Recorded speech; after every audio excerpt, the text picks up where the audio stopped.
Hello. I want to talk a little bit about the IRB since this week we had a couple of tasks. One of them was discussing the budget, which I provided a video.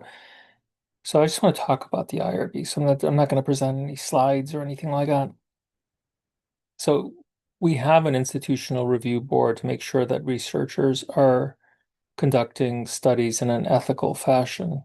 Our primary goal is to make sure that the risks to the participants don't outweigh the benefits of the study.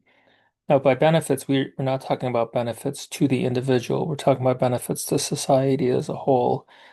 And this is a difficult task. So the IRB has to come up with a decision on every study. And not all studies require a full IRB meeting.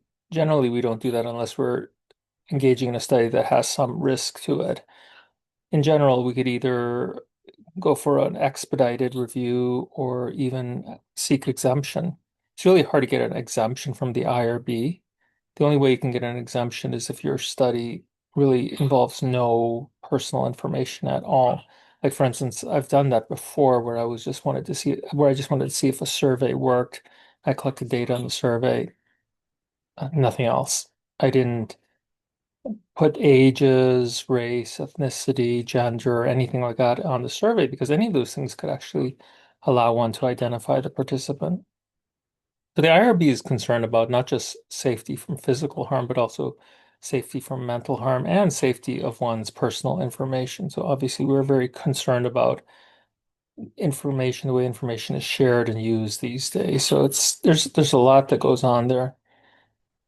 Unfortunately, the reason we have IRBs is that we've seen very negative events occur in the past where researchers have ignored basic human decency, whether it's Tuskegee or the experiments that the Nazis did, or even more recently, there was an incident where one of the large German manufacturers exposed human beings to toxic fumes, exhaust from cars. So people do still do things that are just really dumb. And we also saw the Stanford prisoner experiment, right, where students were acting like either they were prison guards or they were prisoners, and when that went full course, students that were acting as prison guards were actually poorly treating the students acting as prisoners. Yeah, so that people do a lot of really, really negative research. Sometimes we use deception in research. When we deceive people, do we tell them afterwards? Do we debrief them afterwards? Let them know that the deception was there for a purpose? There's a lot that has to go into consideration. But the primary goal is to make sure that there's safety to the participants, and participants have the right also to say no, the right to refuse. But in order to have the right to refuse, one must have information about what the study's about. So that's one of the issues with Tuskegee. The Tuskegee experiment, people weren't given the right to refuse. Chances are most of them would have refused. I mean, there may be somebody who said, heck, it's okay if you're paying for burials, then and I think that's what they received, payment for burial. That's all I'll need. But I seriously doubt most of them would have agreed to that if they knew there was an availability of medication, which there wasn't effective. Medication wasn't effective at the time, but it was good enough. Um, so that's why we have IRBs. Now, when you're writing a grant application, you don't necessarily need to get IRB approval before the study's actually approved or funded. You would mention that you will get IRB approval before. I see a fly flying around here. Um, so you have to get you have to mention what you're going to do and that you will seek IRB approval, but you don't necessarily have to have IRB approval in advance. So that's because then why would you get IRB approval if study is not funded?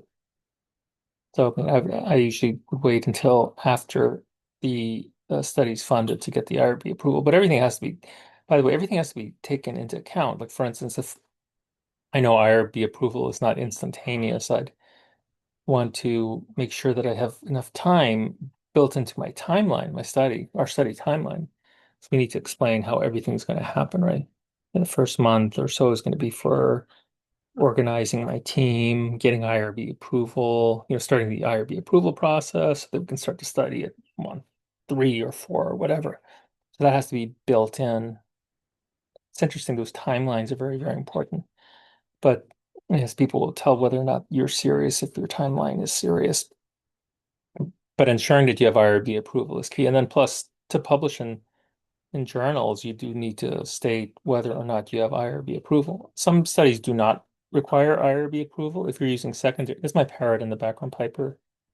If you're not if you're doing a study that is using secondary data and there's nothing sensitive in the secondary data, you don't need IRB approval. If you're doing a study that is using sensitive data, like for instance, if we have a zip codes. I was doing a study once where I was using zip codes in order to do mapping. And if you have that, then you do need IRB approval. Sometimes the sources will require you, like for instance, the data source owner might require you to get IRB approval just to use the data or whatever, at all, right? So you might have to, excuse me, get that approval as well. So the key is that we have to do these things because people have acted in a very with poor judgment in the past and have harmed others for whatever the purposes are, and we can't let that happen anymore. So all the hard work that we do is now because of the ill acts of others in the past.